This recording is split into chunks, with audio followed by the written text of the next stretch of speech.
फिर से आप सबका प्रभु यीशु मसीह नासरी के नाम में स्वागत है। आज जिस विषय को लेकर के हम बात करने जा रहे हैं, बहुत बार हम उसको सुन चुके हैं, पढ़ चुके हैं, और यहाँ तक कि बाइबल में वो एक महान विषय है, और वो विषय है क्षमा, फॉरगिवनेस। जी हाँ, आज इस बात को लेकर के हम बात करेंगे। पिछले दिनों में कई लोगों के पास हम लोग गए, मेरे सिसो, लेकिन बड़ा दुख भी इस बात का हमें हुआ कि ये एक महान लेसन जिसको आज भी कई सालों से मसीह होने के बावजूद और अच्छे विश्वासी होने के बावजूद लोग क्षमा को आज भी इस्तेमाल नहीं कर रहे। क्षमा को आज भी लोग, जैसा उनके लिए इसको करना आसान होना चाहिए था, सरल होना चाहिए था, लेकिन आज उनके जीवनों में वैसा नजर नहीं आता। तो मुझे लगा कि शायद आज एक बार फिर से हमें इस लेसन को फिर से सुनने की और सीखने की जरूरत है, और केवल सुनने और लिखने और सीखने की ही नहीं, लेकिन इसको प्रैक्टिस में लाने की भी जरूरत है। पर बाइबल का परमेश्वर जो आपसे मुझसे बेइंतहा मोहब्बत करता है, याद रखें उसके विषय में एक नाम यह भी दिया गया है कि वो क्षमा का धनी परमेश्वर है, और लिखा है वो क्षमा की खानी है। खान है आपका और मेरा परमेश्वर क्षमा की। खान अर्थात जिसका खोदते जाएं, लेकिन वो खत्म नहीं होती, लेकिन और गहरी होती चली जाती है। आपका और मेरा परमेश्वर क्षमा की खान है। वो भरा पड़ा है, उसका हृदय इतना विशाल है कि उसका हृदय आपको और मुझे कभी भी, किसी भी समय, किसी भी पाप के लिए, क्षमा के लिए तैयार रहता है। ऐसा है आपका और मेरा परमेश्वर, और वो आपसे मुझसे भी ऐसी ही आशा रखता है। वो आपसे मुझसे भी चाहता है कि हम ऐसा प्रतिदिन करना सीखें और करते रहें। जब प्रभु मुझे सेवकाई में लेकर के आया, तो ये एक ऐसा महान लेसन था जो शुरू के दिनों में परमेश्वर ने मुझे सिखाया। क्षमा मांगना और क्षमा करना। ये दोनों कार्य करने के लिए आपको बहुत फुर्तीले व्यक्ति बनना है, क्योंकि जितनी जल्दी आप क्षमा मांगेंगे और जितनी जल्दी आप क्षमा कर देंगे, आप हैरान रह जाएंगे, परमेश्वर आपको उतना ही आशीषित करेगा। याद रखें, चंगाई से पहले क्षमा है, आशीष से पहले क्षमा है, और तमाम आश्चर्य कर्मों से पहले क्षमा है। अगर आपने ध्यान से मरकुस 2 अध्याय को पढ़ा हो, तो वहां एक व्यक्ति जो कि झोले का मारा हुआ है, लकवे का मारा हुआ है, और उसको उसके 4 दोस्त बिस्तर पे उठा के लाते हैं यीशु मसीह के पास, इस आशा विश्वास के साथ कि यीशु के पास इसको लेके जाएंगे और ये चंगा हो जाएगा। अगर आप उस 2 अध्याय को पहले आयत से लेकर के नीचे तक पढ़ते हैं, तो मेरे अज़ीज़ों, यीशु मसीह के पास उसको लाया गया, और जब देखा कि उस घर में इतनी भीड़ है और उस व्यक्ति को खाट के साथ यीशु के सामने नहीं लाया जा सकता, तो उन लोगों ने बड़े विश्वास के साथ उस घर की छत को खोल दिया और उस खाट को रस्सियों के सहारे यीशु के ठीक सामने उतार दिया। यीशु ने उनके विश्वास को देख के उस लकवे के रोगी से कहा, हे पुत्र, तेरे पाप क्षमा हुए। हे पुत्र, तेरे पाप क्षमा हुए। ये व्यक्ति चंगाई प्राप्त करने जा रहा था, लेकिन उससे पहले जरूरी था कि उसके पाप क्षमा किए जाएं। आप जानते हैं, आज वचन यही बताता है कि चंगाई से पहले क्षमा है, आशीष से पहले क्षमा है, प्रार्थना के उत्तर से पहले क्षमा है, आश्चर्य कर्म से पहले क्षमा है। लेकिन आज विश्वासी लोग, हम सब इस कार्य को करने में इतनी फुर्ती नहीं करते। हम उस क्षमा को करने में बहुत देरी करते थे। बहुत से लोग कई हफ्तों, कई महीनों अपने अजीज को क्षमा नहीं करते। अपने भाई बहन को क्षमा नहीं करते, अपने पेरेंट्स, अपने बच्चों को क्षमा नहीं करते, अपने जीवन साथी को क्षमा नहीं करते, लेकिन कहने को वो कई घंटे प्रार्थना कर रहे हैं। मेरे अजीजों, अगर आप भजन संहिता 66 और उसकी 18 आयत को ध्यान से पढ़ें, मैं चाहूंगा कि भजन संहिता 66 उसकी 18 आयत जी।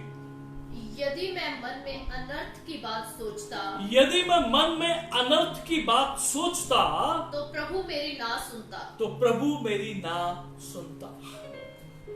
क्या कभी आपने सोचा कि आपने अगर किसी के विषय में गलत विचार रखा है और आपने उसको क्षमा नहीं किया है, फिर भी आप प्रार्थना कर रहे हैं? बाइबल कहती है परमेश्वर प्रार्थना नहीं सुनेगा।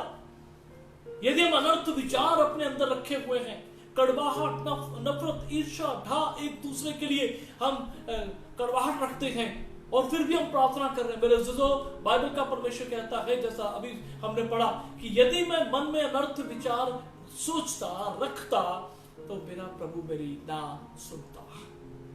मेरे अजीजों, इसीलिए आज प्लीज इन वचनों को ध्यान से सुनें और आज ये वचन आपके लिए ताजे हो जाएं। और यदि कोई ऐसा जन है, यदि आपके परिवार में, बेशक आप कितने ही अच्छे विश्वासी क्यों ना, प्रार्थना करने वाले लोग हों, लेकिन मेरे से हो सकता है आज ही वचन आप में से बहुतों के लिए है और आज इसको केवल सुने नहीं, लेकिन इसको अपने जीवन में लागू करें। आपके जीवन में आशीष आएगी, चंगाई आएगी, छुटकारा आएगा और परमेश्वर चमत्कार करेगा और आप हैरान रह जाएंगे कि मैंने इस कार्य को इतने दिनों तक रोक के क्यों रखा। अगर आप लूका 7 और उसकी 49, the book of Luke chapter number 7 verse 49 पढ़े तो वहां लिखा है, तब जो लोग उसके साथ भोजन करने बैठे थे, वे अपने अपने मन में सोचने लगे, ये कौन है जो पापों को भी क्षमा करता है। मेरे अजीजों, परमेश्वर को छोड़ कोई पाप क्षमा नहीं कर सकता। और बाइबल भरी पड़ी है, जब यीशु मसीह शरीर कृति से इस धरती पे थे, तो जगह जगह परमेश्वर अपने लोगों को क्षमा करता हुआ नजर आता है। और यहां भी यीशु मसीह ने जब कहा तो लोग हैरान थे, ये कौन है जो पापों को भी क्षमा करता है। अगर आप मरकुस 2 की 7 आयत को पढ़े तो वहां लिखा है, ये मनुष्य क्यों ऐसा कहता है, ये तो परमेश्वर की निंदा करता है। परमेश्वर को छोड़ कौन पाप क्षमा कर सकता है? जी हां, परमेश्वर को छोड़ कोई पाप क्षमा नहीं कर सकता। जब लकवे के रोगी से ये कहा गया, हे पुत्र तेरे पाप क्षमा हुए, तो वहां जितने धार्मिक गुरु लोग थे वो इस बात के लिए हैरान थे और उन्होंने क्या कहा, ये मनुष्य ऐसा क्यों कहता है, ये तो परमेश्वर की निंदा करता है। उन्होंने कहा यीशु मसीह के विषय में ये तो परमेश्वर की निंदा कर रहा है, क्योंकि परमेश्वर को छोड़ कौन पाप क्षमा कर सकता है। लेकिन वो भूल में थे, यीशु मसीह मनुष्य भी था और यीशु मसीह परमेश्वर भी है। ओह प्रेज़ गॉड। अगर आप प्रेरितों के काम 5 और उसकी 31 आयत को भी पढ़े तो वहां लिखा है, उसी को परमेश्वर ने, अर्थात यीशु मसीह को परमेश्वर ने प्रभु और उद्धारक बनाकर, अर्थात उद्धार का कर्ता बनाकर अपने दाहिने हाथ से सर्वोच्च कर दिया और कि वह इस्राएलियों को मन फिराव की शक्ति और पापों की क्षमा प्रदान करे। यीशु मसीह पापों की क्षमा प्रदान करने के लिए आए। आज इस बात को नोट करें, परमेश्वर को छोड़ कोई पाप क्षमा नहीं कर सकता। यीशु मसीह जब इस धरती पे थे, मनुष्य के रूप में थे, लेकिन वो पूरे परमेश्वर, लेकिन उन्होंने लोगों को जगह जगह आप पढ़ते हैं कि प्रभु ने क्षमा किया, क्योंकि वो जानते थे अगर मैं इन्हें क्षमा नहीं करूंगा ये चंगे नहीं होंगे, मैं इन्हें क्षमा नहीं करूंगा ये चमत्कार नहीं प्राप्त कर पाएंगे, मैं इन्हें क्षमा नहीं करूंगा ये आशीषित नहीं होंगे, मैं इन्हें क्षमा नहीं करूंगा ये छुटकारा नहीं पाएंगे। क्षमा एक महान ताकत है मेरे दोस्तों, और इसको आपको मुझे परमेश्वर ने एक महान सामर्थ के रूप में दिया है। और आगे हम देखेंगे कि केवल परमेश्वर ही क्षमा नहीं करता, लेकिन उसने आपको मुझे भी अधिकार दिया है कि आप और मैं भी अगर चाहे तो एक दूसरे के पाप क्षमा कर सकते हैं, और यह अधिकार आपको मुझे मिला है। तो पहली बात कि परमेश्वर को छोड़ कोई पाप क्षमा नहीं करता, और आगे क्षमा का केवल मात्र एक ही माध्यम है और वो है यीशु मसीह। कोई दूसरा नाम, कोई दूसरा परमेश्वर नहीं है जिसके जरिए आप और मैं क्षमा प्राप्त कर सकते हैं। प्रेरितों के काम 13 उसकी 38 आयत में आपके लिए पढ़ूंगा। इसलिए हे भाइयों, तुम जान लो कि इसी के द्वारा, अर्थात यीशु मसीह के द्वारा पापों की क्षमा का समाचार तुम्हें दिया जाता है। केवल एक माध्यम है, एक जरिया है, एक नाम है जिसके जरिए आपके और मेरे पाप क्षमा किए जाते हैं। मरकुस 2:9 में लिखा है, सहज क्या है? क्या झोले के मारे से ये कहना तेरे पाप क्षमा हुए, या ये कहना कि उठ अपनी खाट उठा और चल फिर? मेरे अजीजों, यीशु ने इस व्यक्ति से कहा था, तेरे पाप क्षमा हुए, हे पुत्र तेरे पाप क्षमा हुए। सो केवल एक मात्र नाम, एक ही प्रभु यीशु मसीह जो माध्यम है क्षमा का, जिसके जरिए आप और मैं क्षमा प्राप्त करते हैं। आगे हम देख रहे हैं क्षमा का आधार क्या है। क्षमा का आधार 3 बातें हैं। पहली बात, क्षमा करुणा के आधार के ऊपर दान में दी गई है। अगर आप भजन संहिता 78 और उसके 38 आयत, द बुक ऑफ साम चैप्टर नंबर 78 वर्स 38 में लिखा है, परंतु वह जो दयालु है वह अधर्म को ढांपता और नाश नहीं करता। परंतु वह जो दयालु है, प्रभु की करुणा, उसकी दयालुता के कारण आप और मैं मेरे जो बच जाते हैं, क्योंकि वो धर्म को ढांपता है और हमें नाश होने से बचा लेता है। नंबर 2, क्षमा ईश्वरीय न्याय के आधार पर दान में दी गई है। अगर आप पहला यूहन्ना 1 और उसकी 9 को पढ़ते हैं तो वहां लिखा है, यदि हम अपने आप पापों को मान लें तो वो हमारे पापों को क्षमा करने और सारे धर्म को दूर करने में विश्वास योग्य और धर्मी परमेश्वर है। क्योंकि परमेश्वर का न्याय मांग करता है कि लोग क्षमा प्राप्त करें, और परमेश्वर विश्वास योग्य और धर्मी है। यही आधार है क्षमा का। और अगर वो विश्वास योग्य और धर्मी ना हो और क्योंकि उसका न्याय इस बात की मांग करता, लेकिन परमेश्वर विश्वास योग्य है क्षमा करने के लिए, इसीलिए ईश्वरीय न्याय क्षमा का आधार है। और तीसरी बात, यीशु मसीह का लहू, क्षमा यीशु के लहू के आधार के ऊपर दान में दी गई है, मिलती है। अगर आप इफिसियों 1 और उसकी 7 आयत को पढ़ें तो यीशु मसीह का लहू हमें सब पापों से शुद्ध करता है। लिखा है, हमको उसमें उसके लहू के द्वारा छुटकारा, अर्थात अपराधों की क्षमा उसके उस अनुग्रह के धन के अनुसार मिला है। यीशु के लहू में अपराधों की क्षमा हमें मिलती है। लैव्य व्यवस्था 17 उसकी 11 को अगर ध्यान से पढ़ते हैं, वहां लिखा है, क्योंकि शरीर का प्राण लहू में रहता है और उसको मैंने तुम लोगों को वेदी पर चढ़ाने के लिए दिया है। मैंने उसको तुम लोगों को वेदी पे चढ़ाने के लिए दिया है कि तुम्हारे प्राणों के लिए प्रायश्चित किया जाए, क्योंकि प्राण के कारण लहू ही से प्रायश्चित होता है। अगर आपके और मेरे जीवन में यीशु मसीह का ये लहू जो सूली के ऊपर बहाया गया है उपलब्ध ना होता तो आज भी आप और मैं पाप में होते। ओ प्रेज गॉड यीशु मसीह के महान प्रेम के लिए, प्रेज गॉड यीशु मसीह के पवित्र बलिदान के लिए। यूहन्ना 1 और उसकी 29 आयत में अगर हम ध्यान से पढ़ते हैं, जब यीशु मसीह बपतिस्मा लेने के लिए यूहन्ना के पास आ रहे थे तो यूहन्ना ने यीशु की ओर देख के कहा, देखो ये परमेश्वर का मेमना है जो जगत के पाप उठा ले जाता है।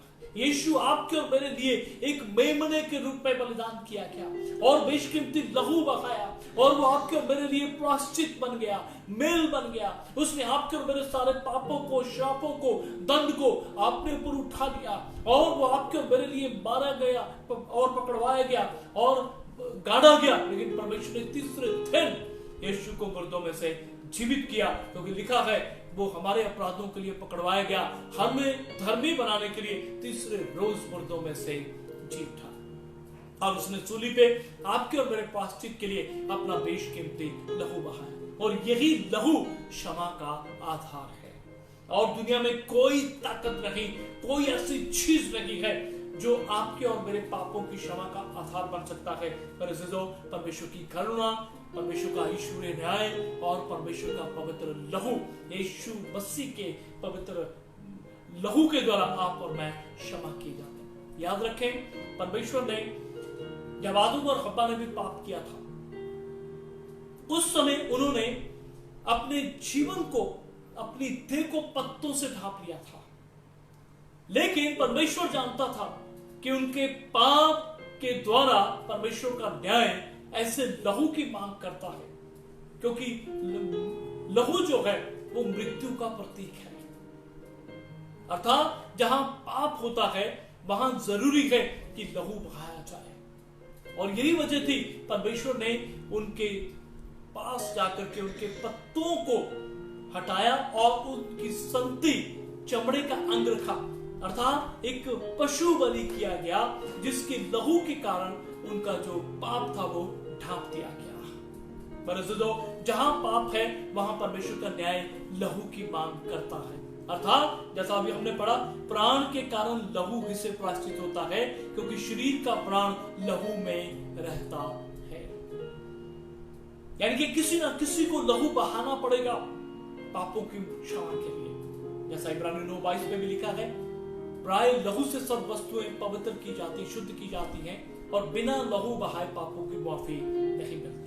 तो यीशु ने आपके और मेरे लिए लहू बहाया और वो आपकी और मेरी क्षमा का आधार बन गया। मेरे अज़ीज़ों, परमेश्वर का वचन बताता है कि सब पाप क्षमा किए गए। ऐसा कोई पाप नहीं है, वो चाहे कितनी मात्रा में क्यों ना हो। अगर आप भजन संहिता 103 उसकी 3 आयत को पढ़ते हैं तो वहां लिखा है, वही तो तेरे सब अधर्मों को क्षमा करता और तेरे सब रोगों को चंगा करता है। आपको याद होगा जब हम नए नियम में पढ़ते हैं तो यीशु मसीह ने कहा कि जिसके पाप कम क्षमा किए गए हैं वो कम प्रेम करता है, लेकिन जिसके पाप अधिक क्षमा किए गए हैं वो अधिक प्रेम करता है। एक व्यभिचारिणी स्त्री जिसके पाप क्षमा हो चुके थे और उसने यीशु मसीह के पांव को अपने आंसुओं से धोया और अपने बालों से पोंछा, क्योंकि उसके पाप बड़े थे, इसलिए उसने प्रेम भी बहान दिखाया। पाप चाहे कम हो या ज्यादा, लेकिन यीशु का लहू और यीशु मसीह के नाम में ये सब पाप पूरी तरह से क्षमा किए जाते हैं। याद रखें, स्वर्ग में प्रवेश करने का एकमात्र महान जरिया है पापों की क्षमा। अगर क्षमा नहीं तो मेरे अज़ीज़ों, हम स्वर्ग में प्रवेश नहीं कर सकते। प्लीज इस बात को नोट करें। यह नहीं कि बड़े बड़े पाप क्षमा हो जाएं और छोटे छोटे पाप लेके हम स्वर्ग में प्रवेश कर जाएंगे।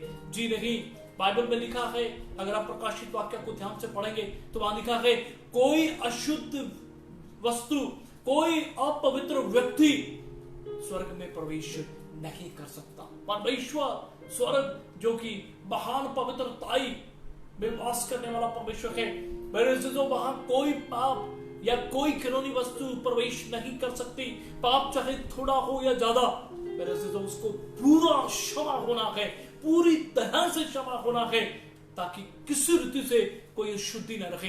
तभी आप और मैं परमेश्वर के राज्य में प्रवेश करने के योग्य बनते हैं। और याद रखें, आज बहुत से लोग ये सोचते हैं जब स्वर्ग में जाएंगे तो हमें क्षमा मिलेगी। ऐसा नहीं है। मैं आपको बताना चाहता हूं कि क्षमा आपको उसी घड़ी मिल जाती है जिस वक्त आप कहते हैं, प्रभु मुझ पापी पे दया कर। आप जानते हैं वो औरत जिसके 12 वर्ष से लहू बहता था, यीशु मसीह ने कहा, पुत्री तेरे विश्वास ने तुझे चंगा किया। वो उसी घड़ी क्षमा हो गई और उसी घड़ी उसके विश्वास ने उसे चंगा कर दिया। और लकवे के रोगी से यीशु ने कहा, हे पुत्र तेरे पाप क्षमा हुए। क्या सबूत था कि उसके पाप क्षमा हो गए? क्योंकि वो खुद उठा, उसी खाट को उठाया जिस पे वो बीमार था और लेट के आया था। जैसे ही उसके पाप क्षमा हुए, चंगाई उसी वक्त उसकी देह में उतर आई और उसने उसी खाट को उठाया और सबके देखते हुए, वो लोगों के देखते हुए बीच में से निकल गया। इसका अर्थ है कि उसी घड़ी उसे क्षमा मिल गई, उसी घड़ी उसे चंगाई मिल गई।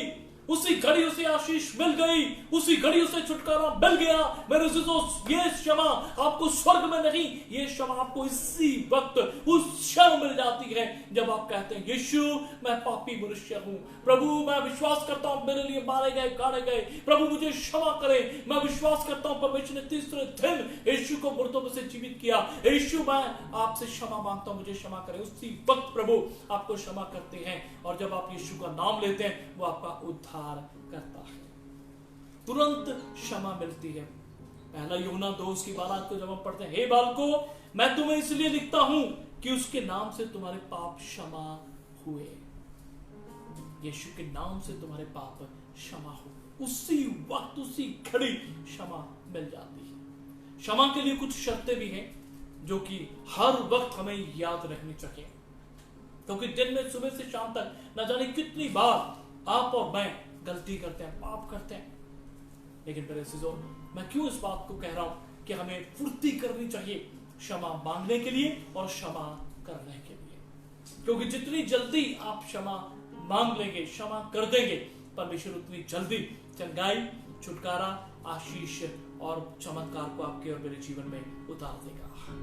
तो पहली शर्त जो कि क्षमा के लिए बहुत जरूरी है वो है पश्चाताप, प्रायश्चित। प्रेरितों के काम 2 उसके 38 आयत को अगर ध्यान से पढ़ते हैं, लिखा पतरस ने उनसे कहा मन फिराओ और तुम में से हर एक अपने अपने पापों की क्षमा के लिए यीशु मसीह के नाम से बपतिस्मा ले तो तुम पवित्र आत्मा का दान पाओगे। मन फिराओ, मेरे अजीजों, विश्वास से पहले पश्चाताप है। और आज नोट करें, क्षमा से पहले पश्चाताप है। अगर कोई जन क्षमा मन नहीं फिराता, पश्चाताप नहीं करता, तो मेरे अजीजों वो क्षमा प्राप्त नहीं कर सकता। और याद रखें, पश्चाताप केवल अपने पापों के लिए दुखी होना नहीं है। कई बार लोग अपने पापों के लिए दुखी होते रहते हैं, मुझे बड़ा दुख है, मुझे बड़ा अफसोस है। मेरे अजीजों, पश्चाताप तब पूरा होता है जब हम अपने पाप को मान लेते हैं, छोड़ देते हैं और परमेश्वर की ओर फिर जाते हैं, पूरी तरह से पाप का रास्ता बदल लेते हैं और हमारा रास्ता परमेश्वर की ओर हो जाता है। यू टर्न हम ले लेते हैं। ये प्रायश्चित है, ये सच्चा पश्चाताप है। और क्षमा से पहले ये पश्चाताप होना बहुत जरूरी है। लिखा है मन फिराओ तो तुम में से हर एक अपने पापों की क्षमा के लिए यीशु मसीह के नाम से बपतिस्मा ले। मेरे अजीजों, मन फिराना बहुत जरूरी है। आज ऐसे प्रचार नहीं हो रहे, आज लोग पापों से मन फिराने के विषय में बात नहीं कर रहे, लेकिन बाइबल का परमेश्वर और यीशु मसीह ने अपना पहला प्रचार यहीं से शुरू किया, मन फिराओ, परमेश्वर का राज्य निकट है। मेरे अजीजों, पश्चाताप पहली शर्त है क्षमा प्राप्त करने के लिए। दूसरी, विश्वास, अर्थात पश्चाताप हमें विश्वास और क्षमा की ओर अग्रसर करता है। अगर पश्चाताप नहीं तो हम किसी रीति से भी विश्वास से क्षमा प्राप्त नहीं कर पाएंगे। लिखा है लूका 7:50 में, पर उसने स्त्री से कहा तेरे विश्वास ने तुझे बचा लिया, कुशल से चली जा। पश्चाताप विश्वास और क्षमा की ओर अग्रसर करता है, हमारी अगुवाई करता है। नंबर 3, अंगीकार करना।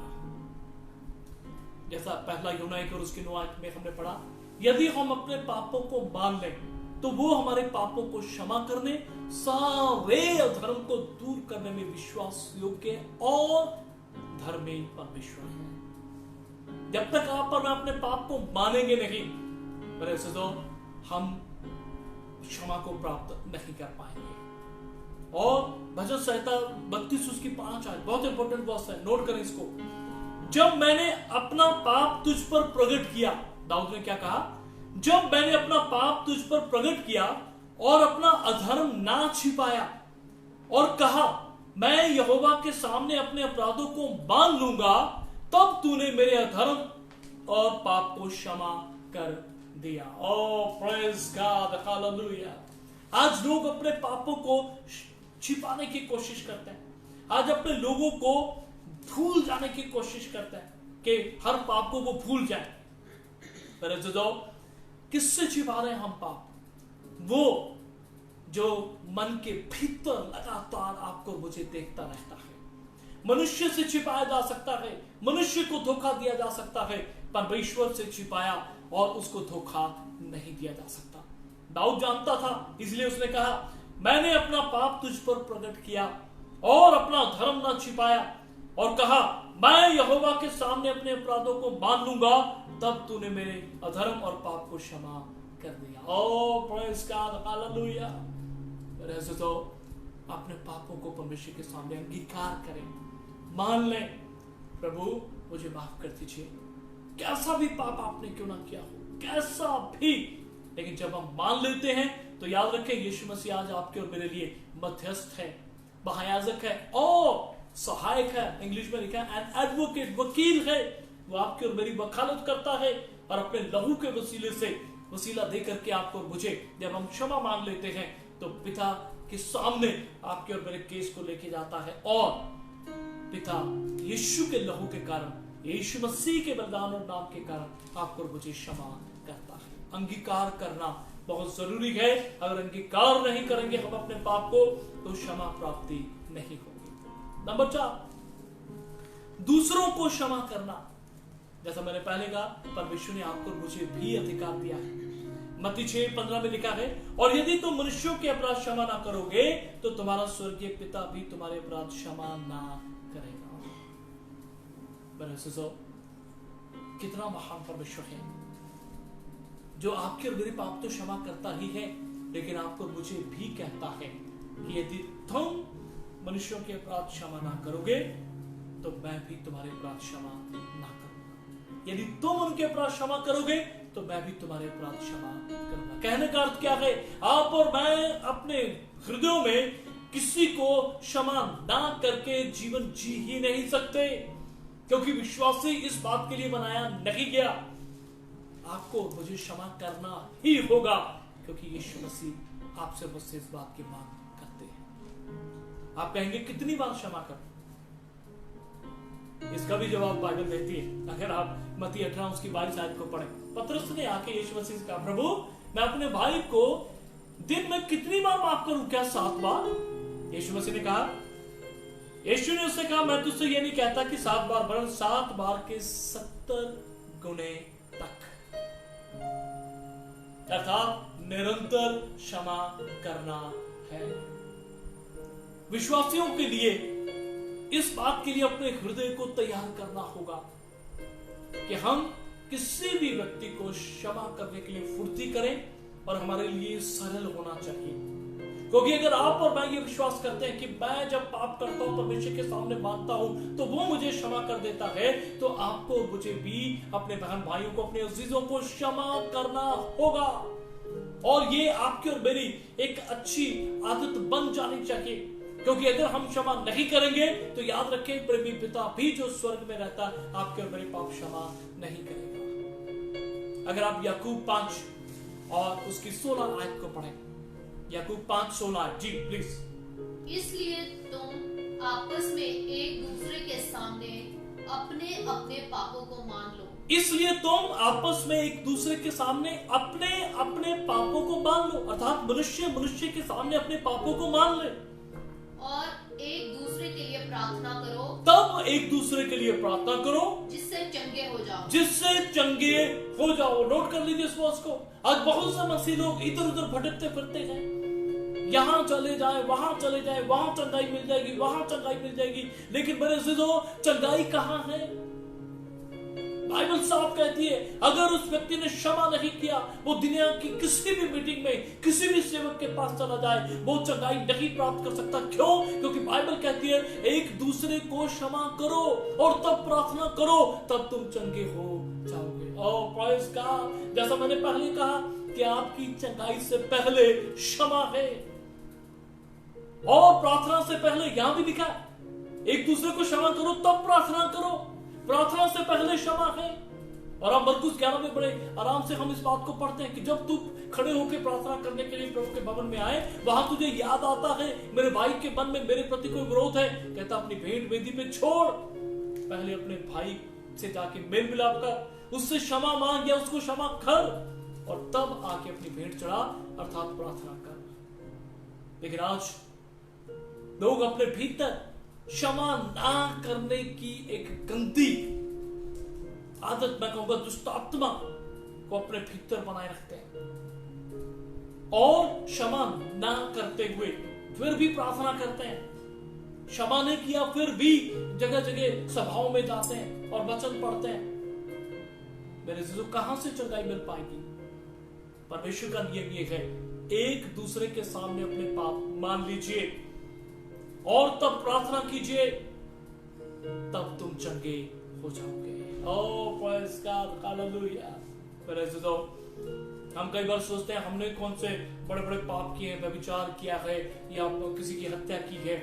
मेरे जीजू, परमेश्वर आपको और मुझसे जानता है कि हम हत्या नहीं कर रहे, हम व्यभिचार नहीं कर रहे, लेकिन परमेश्वर आपको और मुझे अपनी पवित्रता में बहुत ऊंचाई तक लेके जाना चाहता और देखना चाहता है। जैसा इब्रानियों में भी लिखा है, उस पवित्रता के खोजी बनो जिसके बिना कोई परमेश्वर को देख नहीं सकता। बेशक हमने व्यभिचार नहीं किया, बेशक हमने हत्या नहीं की, लेकिन आज मैं आपसे बात करना चाहता हूं। अगर आप मत्ती 5 और उसकी 27 आयत को पढ़ें, 26 और 27 आयत, तो वहां लिखा गया था, कहा गया था व्यभिचार ना करना। परंतु मैं तुमसे कहता हूं, प्रभु यीशु ने कहा, मैं तुमसे कहता हूं, यदि कोई किसी स्त्री पे कुदृष्टि डाले, वो अपने मन में, अपने विचारों में, अपनी सोच में व्यभिचार कर चुका है।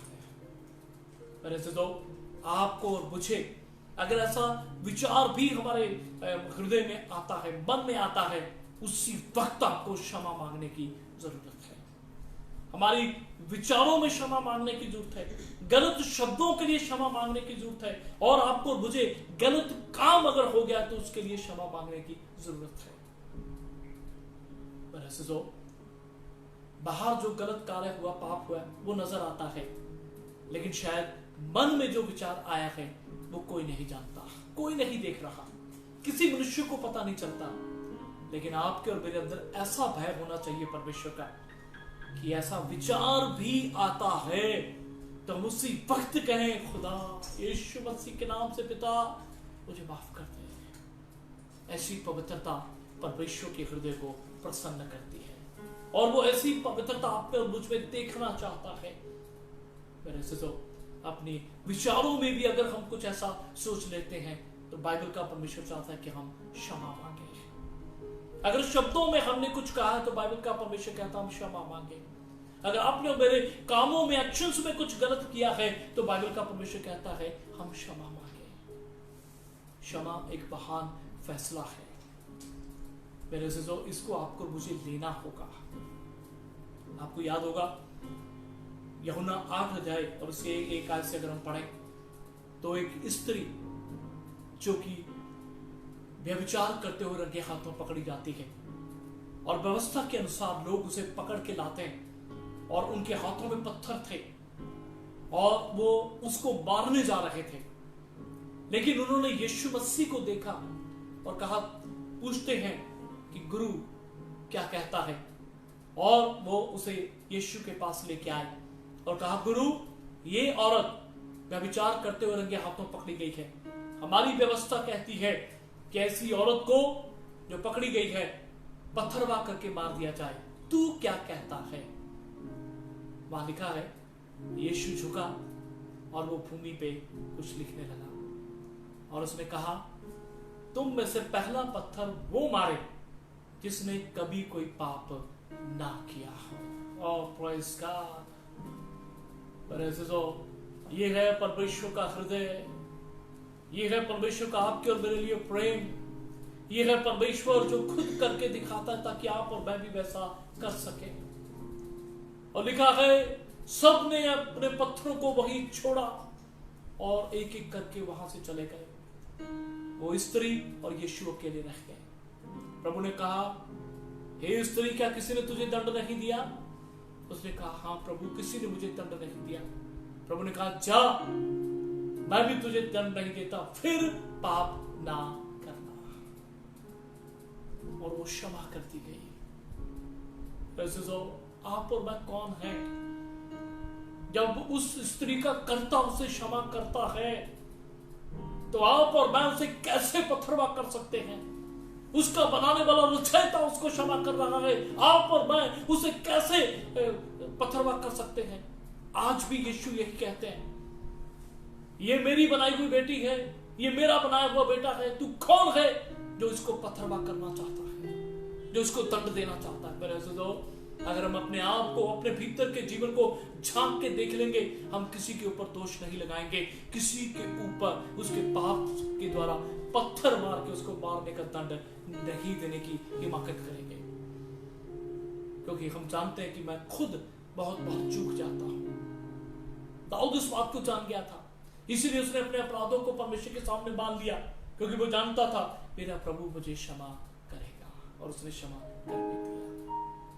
इसलिए मेरे से तो क्षमा एक फैसला है, आपको और मुझे लेना होगा। इसको लंबा मत खींचिए। कई महीने लोग लगाते थे, कई हफ्ते लगाते थे, कई लोग कई साल लगा देते हैं। हमने व्यक्तिगत तौर से इन बातों को भुगता है, लेकिन याद रखें, अगर हम क्षमा नहीं करते तो हम बंधन में आ जाते हैं, कड़वाहट के बंधन में, नफरत के बंधन में, चिड़चिड़ाहट के बंधन में, बीमारी के बंधन में शैतान को हम रास्ता दे देते हैं।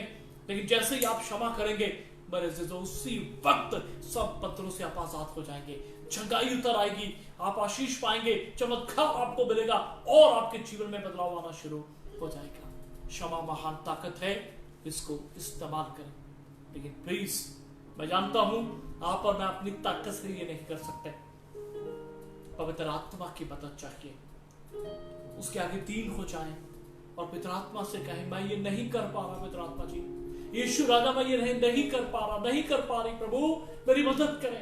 पवित्र आत्मा की सामर्थ आपके ऊपर उतरेगी और आप किसी भी व्यक्ति को उसके किसी भी पाप के लिए क्षमा करने के लिए तैयार हो जाएंगे। उस पर निर्भर रहें, क्योंकि लिखा है, जो मुझे सामर्थ देता है उसमें मैं सब कुछ कर सकता हूं। Praise God, hallelujah.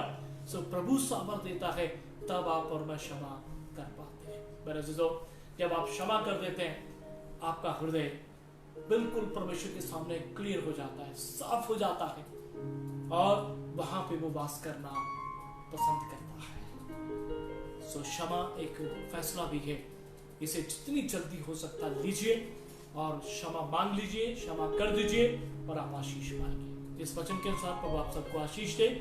God bless you.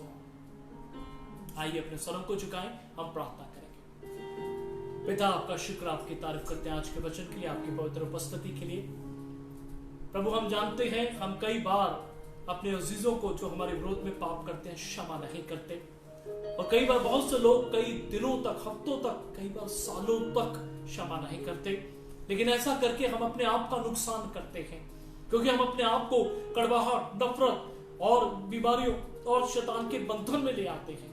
परमेश्वर अनुग्रह करके आज के वचन के अनुसार हर जन एक दूसरे को क्षमा करने की ताकत पाए।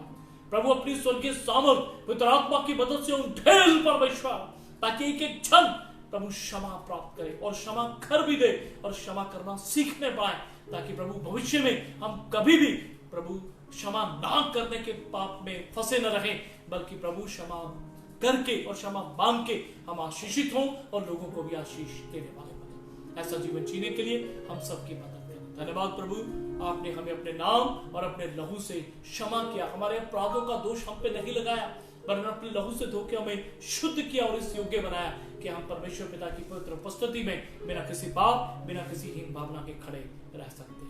धन्यवाद आपकी महान सामर्थ के लिए, प्रेम के लिए, क्षमा के लिए, और प्रभु ये शिक्षा देने के लिए हम आपका शुक्र, आपकी तारीफ करते हैं। यीशु के नाम से मांगते हैं, आमीन।